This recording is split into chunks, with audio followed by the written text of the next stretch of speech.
Grimm's Fairy Tales, collected by Jacob and Wilhelm Grimm, published by Borders Classics, an imprint of Borders Group Incorporated, Ann Arbor, Michigan.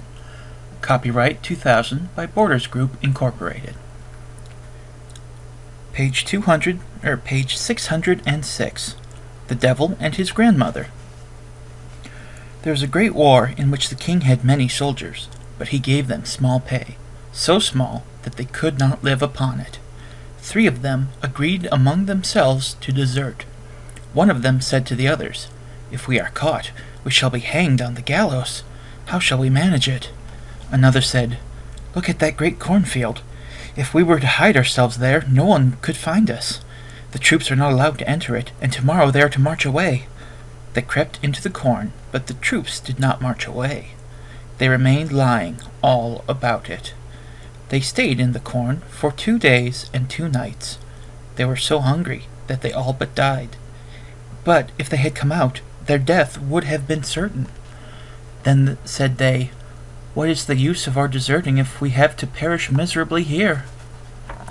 But now a fiery dragon came flying through the air, and it came down to them and asked them why they had concealed themselves there.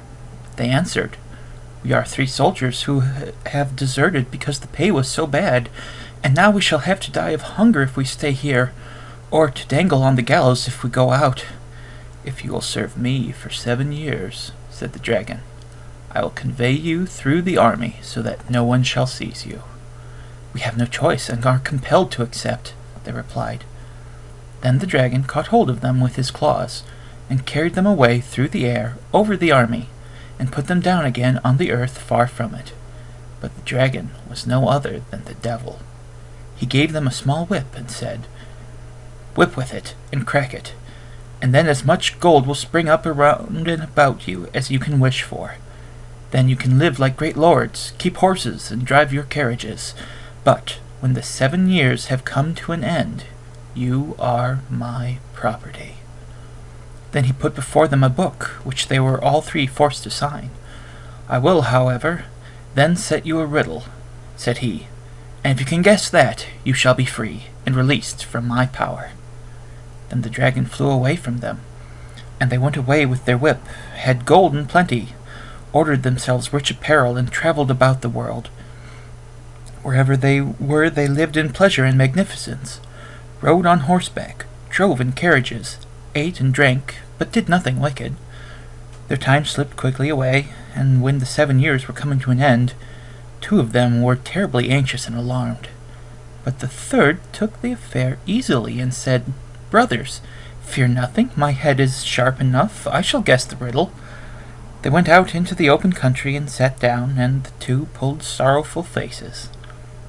Then an aged woman came up to them, who inquired why they were so sad. "Alas," said they, "how can that concern you? After all, you cannot help us." "Who knows?" said she. "Confide your trouble to me."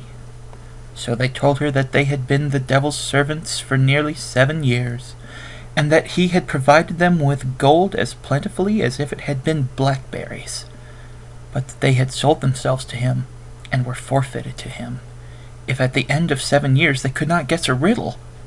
The woman said, "If you are to be saved, one of you must go into the forest. There he will come to a fallen rock, which looks like a little house. He must enter that, and then he will obtain help." The 2 melancholy ones thought to themselves, "That will still not save us," and stayed where they were.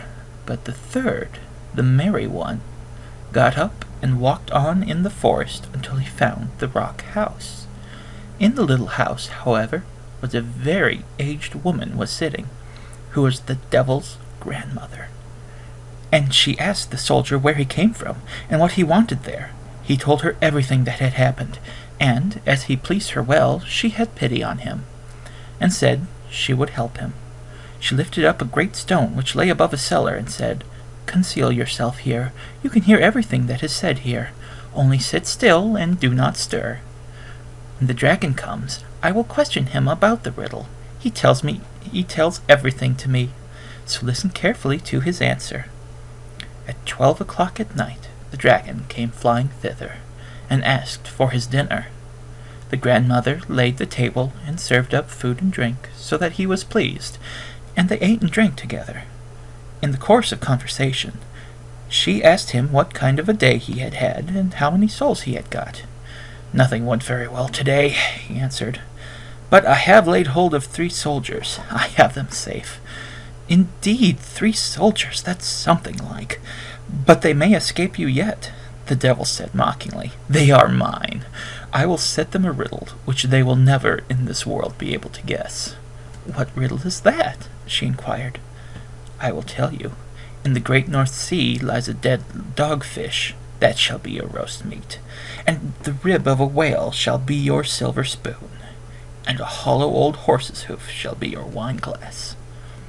When the devil had gone to bed, the old grandmother raised up the stone and let out the soldier. "Have you paid particular attention to everything?" "Yes," said he. "I know enough, and I will contrive to save myself."